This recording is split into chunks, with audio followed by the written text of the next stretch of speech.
Hey guys, Jeff here, and today I'm strapping the ceiling in my forever home, and we're going to be discussing why it's worth all this effort. We're going to start with the basics in this bedroom, and then we're going to go into the living room that has the vaulted ceiling, and that's a little bit more complex. And if you're wondering why I'm installing sound insulation panels behind the strapping, it's because we spray foam the ceiling, and it creates a really bad echo. And I don't want my living room sounding like my garage.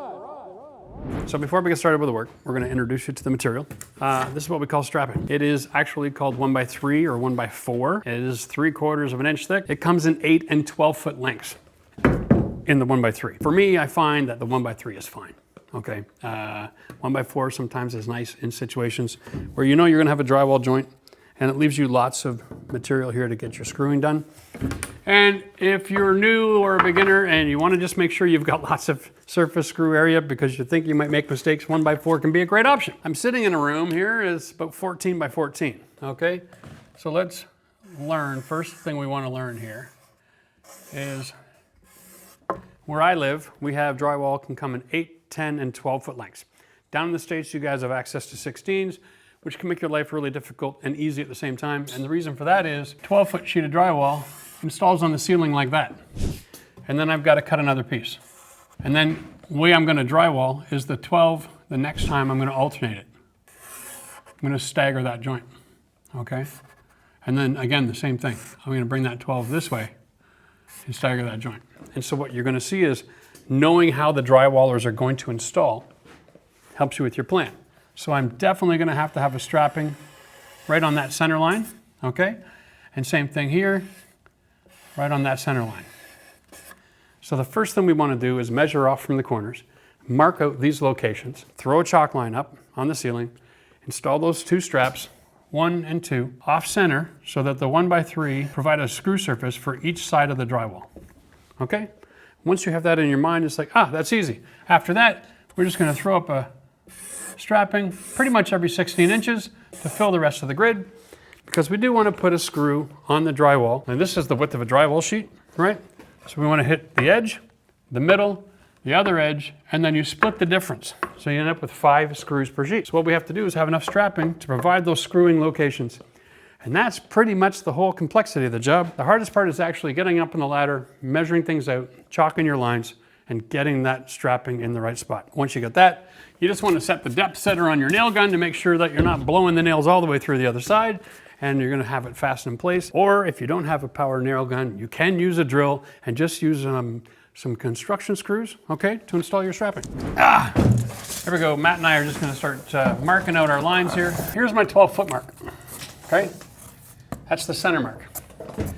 Now, on my tape, all of these red squares are 16 inches on center. That's awesome. And then we'll do one right at the very end.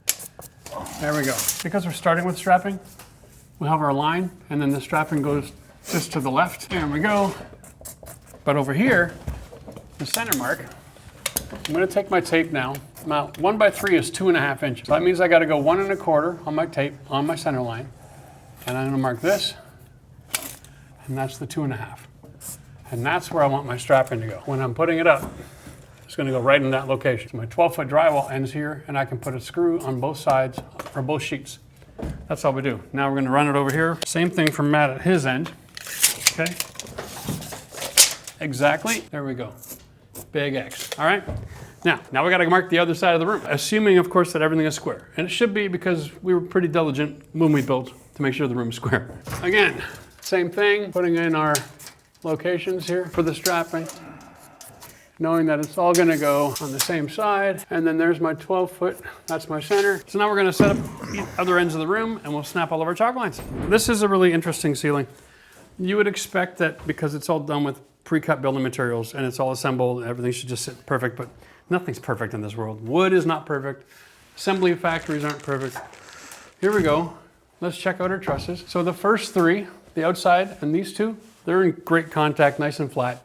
And then I got this gap, okay? When I check the bubble, I'm actually out of level. So that one, I'll be dramatic, is actually like this. But it's only out, you know, a little over 1/4 inch. Not a huge deal. And then I put it on there. These 3 are pretty level. But then when I go to that gap, I am, what, 1/4? Almost half? I got a gap. And then over here, these last 3 are actually perfectly flat and perfectly level. So, so follow along, level, level, level, and then it dips down to a level, level, level, and then it angles up. My first sheet of drywall is going to be 4 feet wide, give or take. We might go with 54s because of the dimension of the room, but the joint will be about here. So that'll install just fine. And the next sheet of drywall will be here, here, and it's going to be finishing around here. If I just throw the strapping up, that means I'm going to be forcing the drywall to go up, and that runs the risk of it popping off the screws later. So what we're going to do when we chalk our lines, we're going to remember that this one here is the troublemaker, all right? And what we're going to do is we're going to nail our strapping, and leave this one alone until we're all finished. Then we're going to put the level up here, and we're going to put some shims before we drive our nails, so that we can reduce the dramatic change in height from this location to this location by adding a little bit of shim work. Okay, well that was different. All right, there we go. All right, beautiful. Now the reason we're chalking these lines is because the 1x3s, they don't come perfectly straight. And so yeah, I could just shove a 12-foot piece of lumber up here and that would be fine. But at the end of the day, you good? Yep. All right, here we go. Nice to have a chalk line just as a reference. Okay, look behind you. What? The box. Okay. It's a little in the way. So when you pull it tight, it's on the other side of the box. You got to kind of get up and over around that plastic vapor barrier. So when we put this strapping up, we're going to want to actually boot over a couple of inches. It's not going to be 16 on center, but that's all right. You can strap 24-inch on center as well. So we're going to make an adjustment to get by this box because that box isn't moving. Go 2 inches to the right and just snap your own side because that plastic keeps getting in the way. Okay, there we go. That's all you got to do. Just a minor adjustment. So there's no joints in this area. So it's just a matter of having the field of the drywall have something to screw to. So moving it over a bit, accommodate the light fixture, no big deal. Okay. Boom. Beautiful. Nice. Oh, look at that. Right on the money for the smoke detector. Nice. All right, this is a scenario where it gets really interesting because here's my chalk line and here's where the strapping goes. Now this particular location of the smoke detector is center in line with lights in that ceiling and center in line with the hallway of the door. So in a perfect world, I don't want to actually move this anywhere, but it's right on the joint of the drywall. So then what I would end up doing as a drywaller, because of that, is instead of starting my first sheet here and then staggering that joint to finish on this box, I would start my first sheet in that corner so that my next sheet is coming from this direction. Right. And then this is in the middle of nowhere. So what we'll do is we'll take that strapping, we'll take it up to here, and then we'll start it from here and finish it off. And we'll leave the box and just set it the right depth. Okay. Okay? All right. Well, it is what it is. All right. Now time to put our strapping up. I'm seeing more and more of you guys in the comment section lately talking about your side businesses that you're running, and I think it's awesome, and I'm really happy for you. If you're running a home service type of business and you're finding it difficult managing all your clients and you're looking for help to stay organized, then I'm going to introduce you to a software that's going to help you out. Introducing Jobber. I wish it was around when I was a contractor. It's an all-in-one business management software that helps you to quote your jobs, schedule your day, invoice your clients, and even get paid right from your phone. If that sounds like a solution to all your problems, then check out the 14-day free trial. You can scan the code on the screen or click the link in the video description. I know it's going to help you out. Cheers. Okay. Now we got to take a look at this. If I have a piece of strapping measured in here, I'm in trouble. I need to have my strapping meeting on the joint. Why is that? Because I can't have it floating in space. Right. So we actually have to put a cut line on so it finishes in the middle of that. So we got to cut every single piece? Yeah. So what I want to do is I've marked this one now. Okay. I want to move our ladders over a few and check to see if this is installed square to the building. And then we can make a bunch of cuts, one measurement. Okay. That's a good measurement. Okay. So we'll take the whole bundle off the saw. Let's get 6 pieces. Cut it 4 3/8. 4 3/8. Yep. Off of all of these. Okay. Yep. Oh, that's got a nice warp to it. That's lovely. Okay, yep, there we go. Man, that is loud. You're gonna notice that I'm using a screw on an angle. I start it, I go in reverse, and I'm gonna burn it into the wood. And then I'm gonna drive it home. And then it won't split. This is where this screwing technique comes in so handy. So then I can screw near the end, leave enough wood here for the next piece to connect. And I'm not gonna be splitting the screws, splitting the wood up. Now this one is the one that we're gonna go just a little offset from that box. We did a chalk line, right? And we moved it over. Yeah, something like that. Yeah, I like that. We'll grab the shims while we're here. That one for sure. All right, so next step, guys, we're just gonna finish off the strapping. We're gonna line this up, run this over. Once we get them nailed here and here, then we're gonna bring out our level, run it across, and we're gonna fasten a 2x2 to the top of this plate to create an anchor point for the other side of the strapping. While he's cutting those up, I'm gonna clean up the spray foam on this beam using just a simple red bar.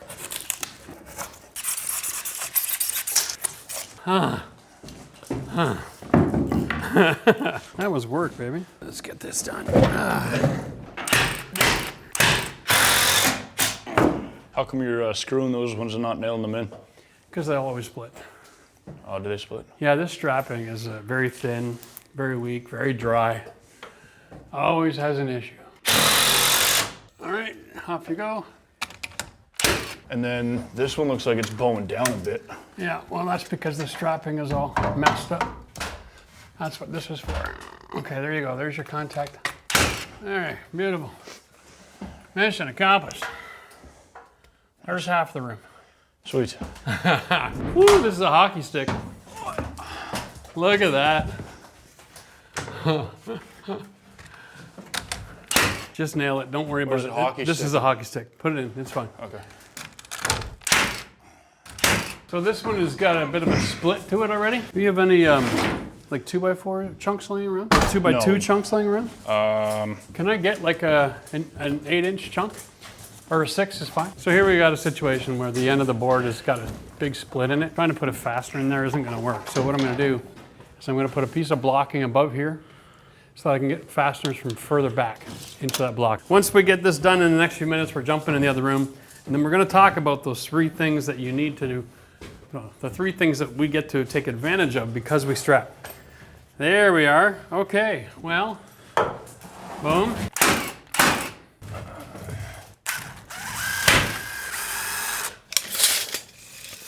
Okay, so this strap went in earlier. We were working on building out the front hall. It's got to go right to the peak of the vaulted ceiling and run a little loosey-goosey here. So I'm gonna just trim it back.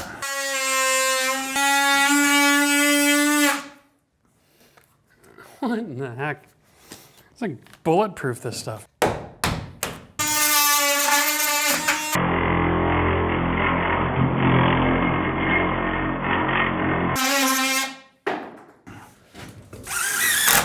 Whenever you're doing a strapping job, remember your goal is to provide a screwing surface for the drywall. We have these 2 pieces we want to finish off. We also want to put one right here. And then when they do their drywall, they'll be cutting around this wall. They have something to screw into on both sides. That's really all the goal. For what that's worth in this environment though, putting one here to put one there, that's dumb. I'm just going to take one piece that goes right across here. 48 and then a 41. One at 48, one at 41. Yeah. There we go, guys. I mean, that's basically how you strap the ceiling.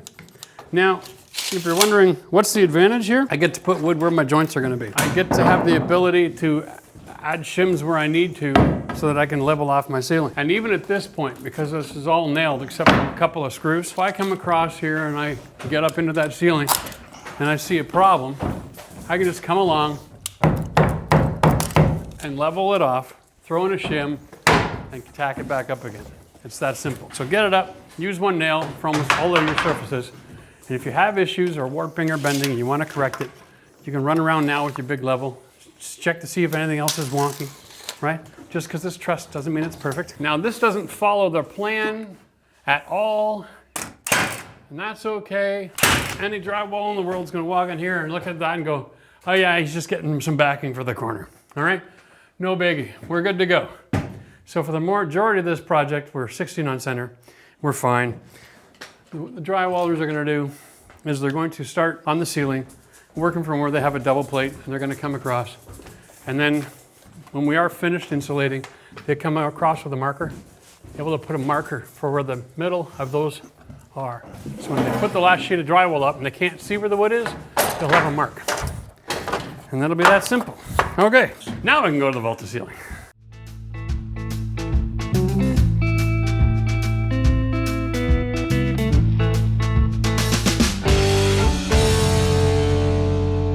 All right, guys, welcome to my living room slash dining room slash kitchen. We have vaulted the ceiling in this house, and now we're gonna be strapping here. This is the original truss. It is snug to the roof deck. And our 2x10s, we've installed up into all these little nails that are sticking out, okay? And we had to use long fasteners to compress and drive it up. And there's a significant gap here. And it changes depending on the location and the size of nails. Some of the nails that came through were like 2-inch nails, and it was like, I don't know what they were doing. But there was a lot of fasteners in the way. So what I'm saying is, although the roof looks kind of flat, it's not ever really flat. It's still wood.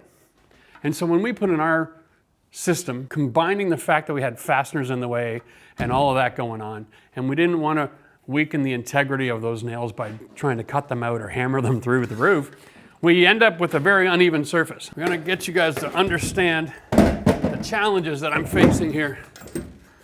Here's a straight edge.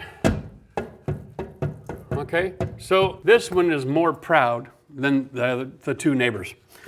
And this is going to be a theme all along this whole wall, and it might change as we get to the peak, okay? So just because it's different here doesn't mean it's gonna be the same up top. I can't just plane the whole thing and go, oh yeah, everything's fine. We actually have to drop in a string line, identify all the areas that gotta be fixed. We'll do that in a minute. But the first thing we wanna talk about, why we're strapping the ceiling, is so that we can have the ability to shim and create a flat surface for our drywall to go on. Okay. Just for clarity, in case you have questions about this, I told my electrician to run all of the wiring on the surface, knowing we were going to strap. And so that's why he did that. The spray foam guys took a lot of liberty to cover it up pretty darn healthy, though. Now, the first strapping line that we're going to put on here, I have one consideration. That is, if I'm going to be planing, which is what this is, a hand planer, all right, I got to be able to make sure that I'm not going to be hitting my hardware, which is within 2.5 inches of the edge. If I'm going to be planing here, that's where my strap needs to be. That'll be the first one we screw. I'm fine with that. I don't have to screw it at the edge, okay? The edge will be supported by the fact that it's drywall and it's rigid, and then the walls go on afterwards. All right? So that's really the only consideration. I'm going to put this one here. Now the goal here is really simple. I'm going to set my strapping at 6 inches. I'm going to leave the screw raised. What we're going to do is I'm going to laminate the underside with a piece of strapping, put these screws where all the straps are going to go, run string lines, and then we're going to identify all the areas that have to be either planed or shimmed. We will use a mark on the shim. We'll put a P for planer, S for shim, or nothing if it's fine the way it is. We're going to operate with a plus or minus no more than 1/8. Plus or minus 1/8 of an inch over 2 feet. It looks perfectly flat every time, and so we'll be fine. And I might even get a little more pickier and go closer to a 1/16. I don't know. It all depends on how much work's going to be involved. But I think we're going to be okay.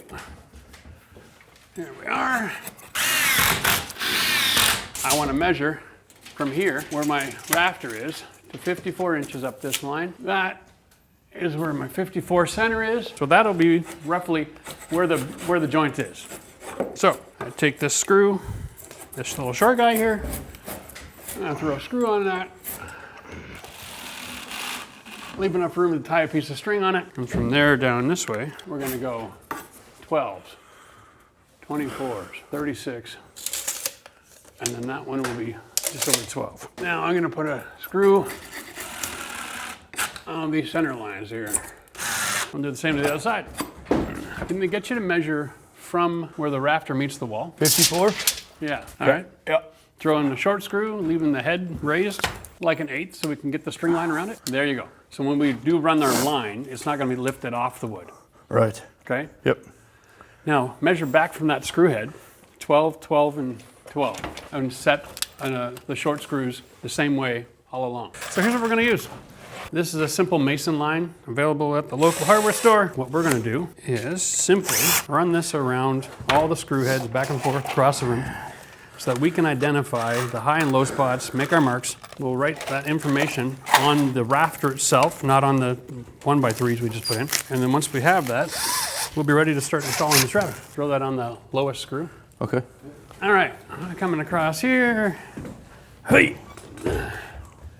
And I'm going to put it nice and tight, wrap the screw, go up to the next one, and once again.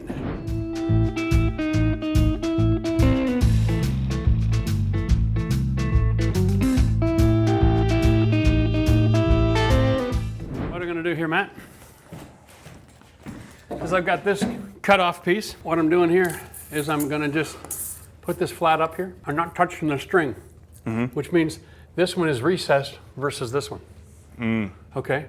So this one is a shim. Just mark it. This one is pretty much the same. I'll leave it alone. So I'm making contact. All right? So this one is going to get planed. And I'm going to go with 1/8. Okay? This one is a shim. When I'm marking the planer, okay, I'm also writing down how much I'm taking off. So I'll know how many passes, because I can set the planer for 1/8, I can do one pass, and I'm set. For shim, I'm marking above the area, so when we put the strapping on, we'll see the S, okay? And then we'll know what to do with it. That's also a shim. Okay? We'll know not to put the fastener in there until we actually get our straight edge out and we can run it across. Oh yeah, that one's a shim. This is fine. This one needs to be planed to the same thickness as this, okay? So one quick pass there. I got 8 of these things that don't need any work at all. And I've got 1, 2, 3 shim lines, 3 planer lines. All right, now I'm gonna use that as my foundation because it's a good combination of all of them. That's how much variety there is. Now what we wanna do is get one of these, because what we're doing is we're setting the whole ceiling flush to the thickness of that rafter and that rafter. Right. That's what we're doing. And I don't care if they're both like this. The ceiling will look flat if it's all straight across. Okay? So you're going to grab yourself a block and you can go along and make these same marks. We got a lot of planning to do. That one's a lot. Yeah. Okay. This whole piece is definitely hanging low. Yeah. You can see it all the way down. Yeah, but it's got a curve to it too. This one's definitely 1/2 inch.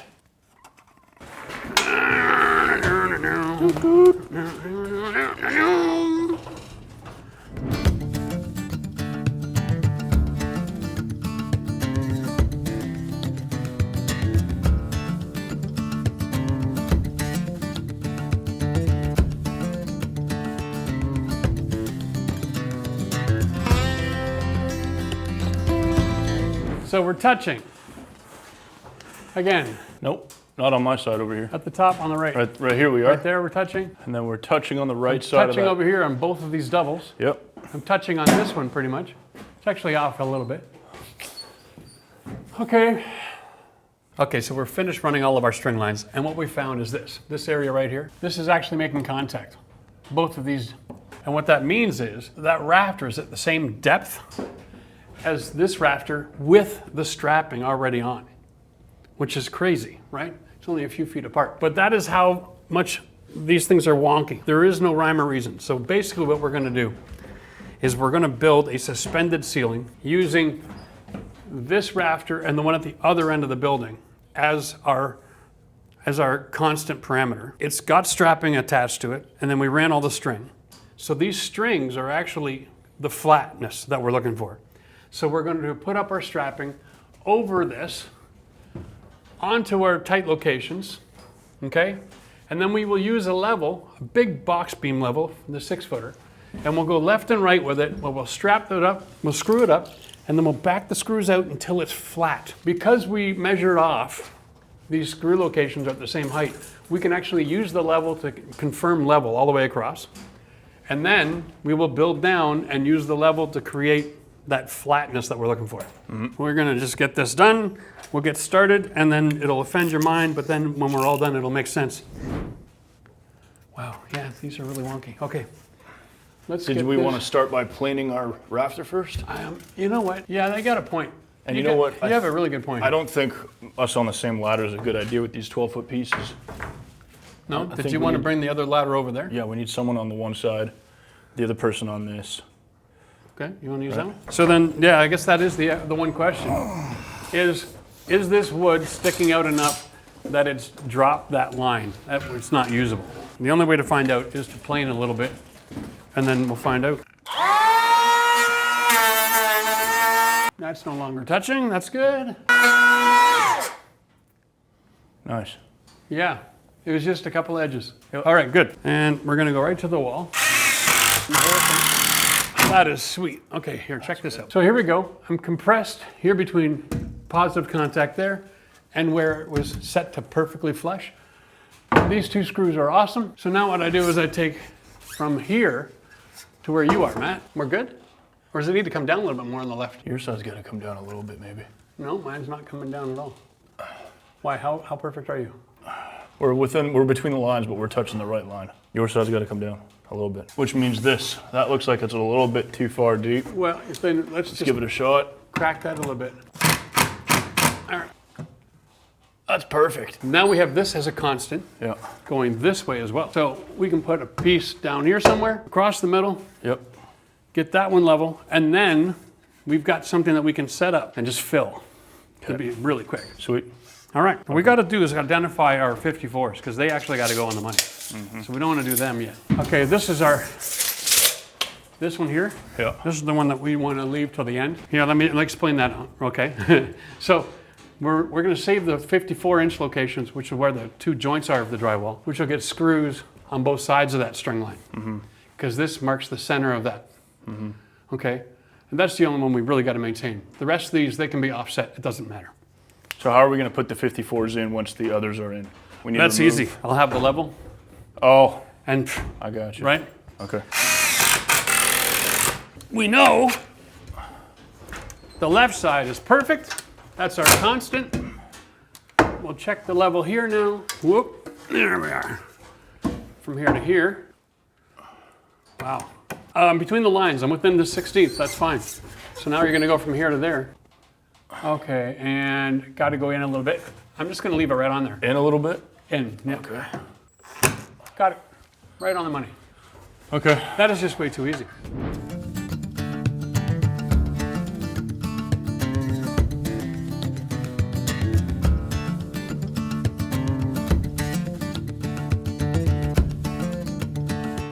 I'm gonna get off, we're gonna cut some insulation, throw that in, and while we're at it, we talked earlier in the video about the three benefits of strapping your ceiling. Let me just go through them, because I think there's like 4 or 5. Number 1, we get to make it perfectly flat, right?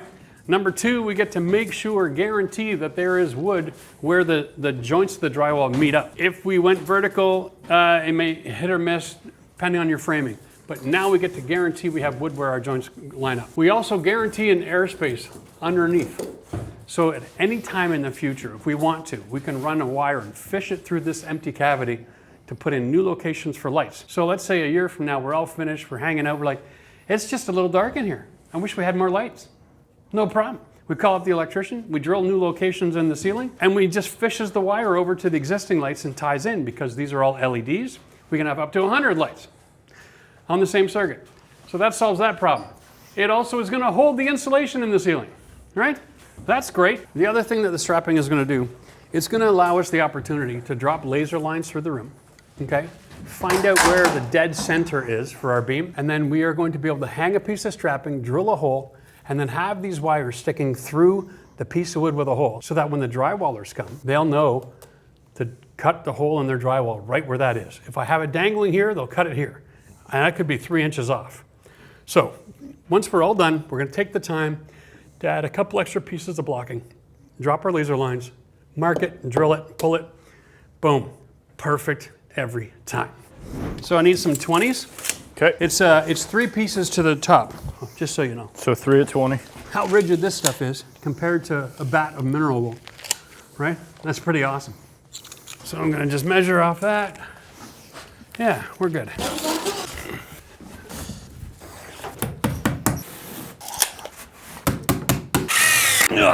Oh, we're solid as a rock. Perfect. I mean, it just doesn't get any better than that. Really? Yeah. What do you see? Well, it's because from this point to that point, it is level. So we need to back this out and then hit our string line. Really? Because it's look at our string. Yeah. It's deeper than our string. All right. With this warped wood, look at the hockey sticks we're gonna work with. Yeah, that makes it a lot easier to make it flat. Can we flip this one over?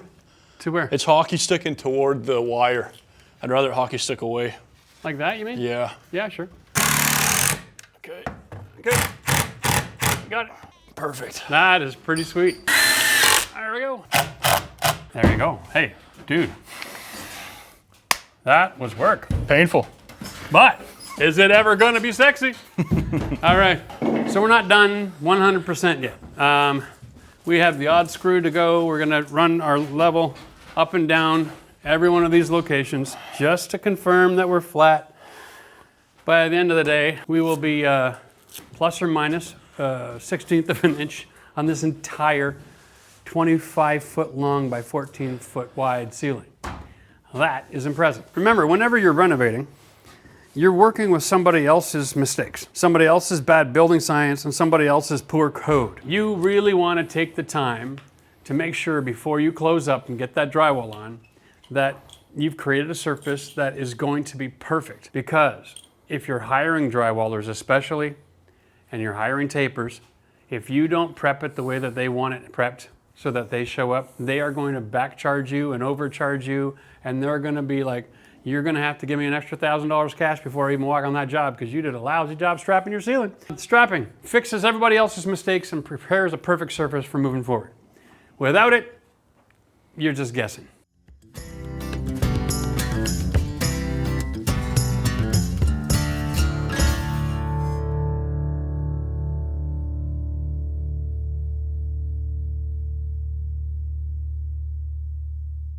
At the end of the day, when you're doing ceilings, guys, the goal is flat, all right? Level is great, but flat is important. Remember, we're trying to make the job easy on the drywall installers and then easy on the tapers. The more you rely on the drywall tapers to make everything look good, the more expensive the job gets, the more time you're gonna waste, and the more likely you are to be disappointed.